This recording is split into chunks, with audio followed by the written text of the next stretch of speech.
নাহিদ রানার গতির সামনে যেমন বিপদে পড়েছিল কেন উইলিয়ামসন, তবে এবার সেই নাহিদ রানাকে নিয়েই বেশ বিপদে আছে আইসিসি। কেননা আইসিসির স্পন্সরকে রীতিমতো ঝাঁঝরা করে দিয়েছে নাহিদ রানা। 150 কিলোমিটার গতিতে বোলিং করতে গিয়ে নাহিদ রানা একটু বেশি লম্বা রান আপ নিয়ে বোলিং করতেন, আর যে কারণে আইসিসির স্পন্সর ডিপি ওয়ার্ল্ডের কার্পেটের উপর থেকে বোলিং করতে হতো তাকে। কিন্তু সেখান থেকে বোলিং করতে গিয়ে নাহিদ রানা তার জুতার ধারালো স্পাইক দিয়ে রীতিমতো ঝাঁঝরা করে দিয়েছে আইসিসির স্পন্সর ডিপি ওয়ার্ল্ডের সেই কার্পেট।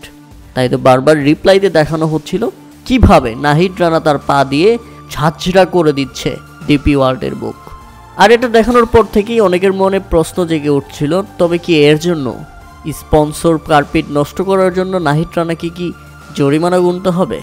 না দর্শক, বিষয়টি মোটেও এমন নয়। এটার জন্য জরিমানা দিতে হবে না নাহিদ রানাকে।